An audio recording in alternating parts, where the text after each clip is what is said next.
As promised, riots ensued the night that Roe v. Wade was overturned. Democrat politicians rallied the protesters as they expected, and they took to the streets, fought police, attacked innocent people, and attempted to break into the Arizona Senate building. I wonder what Maxine Waters thought about the decision. The hell with the Supreme Court. We will defy them. I suppose it's lost on Mad Max that the Supreme Court is a branch of government and equal to the Senate in its authority and contribution to the governance of the country.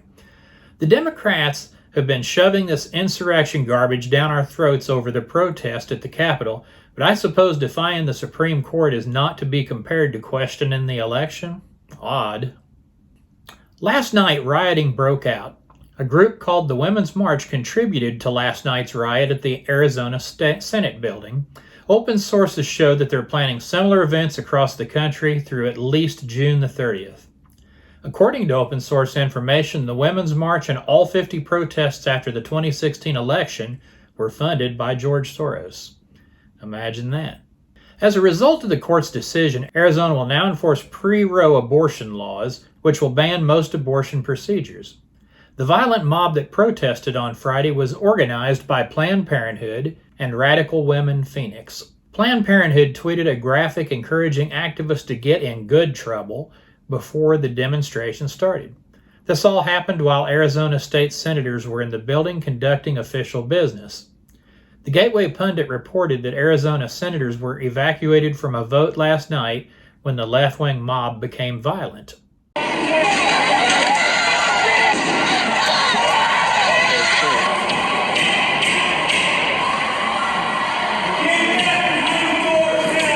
I need to recess right now, okay? We have a security problem outside.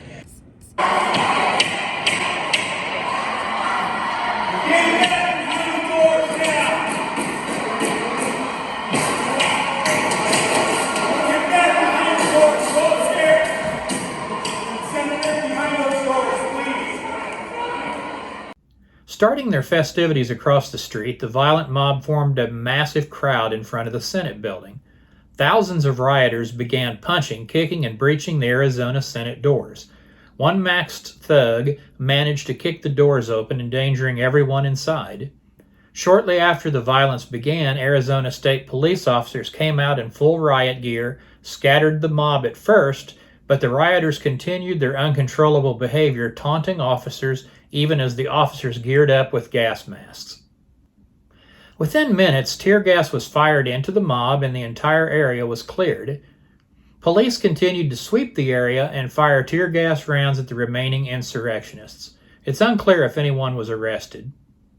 Arizona gubernatorial candidate Kari Lake tweeted a video from inside the Senate building calling this, what it is, a real insurrection. "This is domestic terrorism," tweeted Lake. The fake news media will be quick to cover this riot unfairly and claim it was actually a peaceful protest. And from the video, it just looked lovely. Phoenix wasn't the only area impacted by riotous behavior. Chaos and mayhem took over in Los Angeles on Friday night as pro-abortion activists rioted over the Supreme Court's decision and handed control of abortion laws back to the states. Less lethal munitions were used in an attempt to disperse the crowd, but many of the protesters seemed determined to fight the police.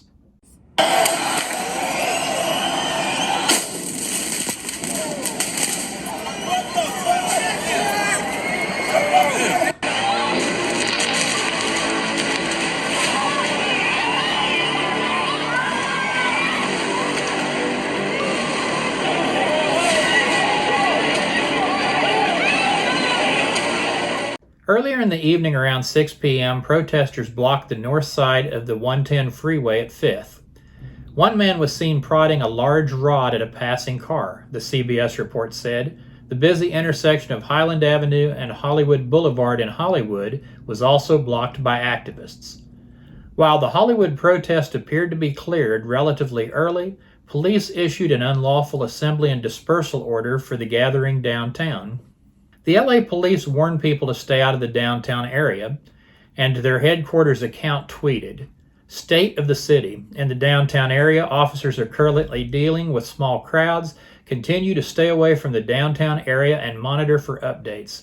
The LAPD said in a statement that they're working closely with federal, state, and local partners to assess and identify any potential threats related to the group and any other groups that may attempt to harm the public. In Seattle, a young woman was attacked by a mob of pro-abortion Antifa activists.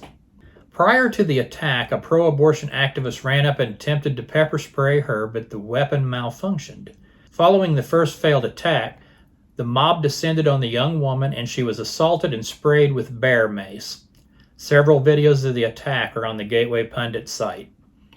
Post-millennial reporter Katie Davis Court witnessed the assault. She wrote that they tackled her to the ground before spraying her. AOC gave the order today in front of the Supreme Court to take to the streets, and so did Maxine Waters. And just like that, Antifa came out of retirement and attacked innocent women. I suppose women's rights only apply if you agree with AOC and Mad Max.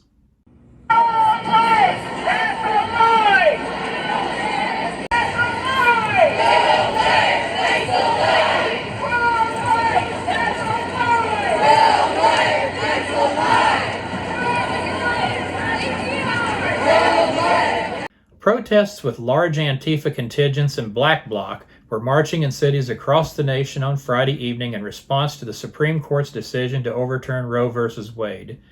I'll keep you updated if the violence continues. Stay safe, and I will talk to you in a while.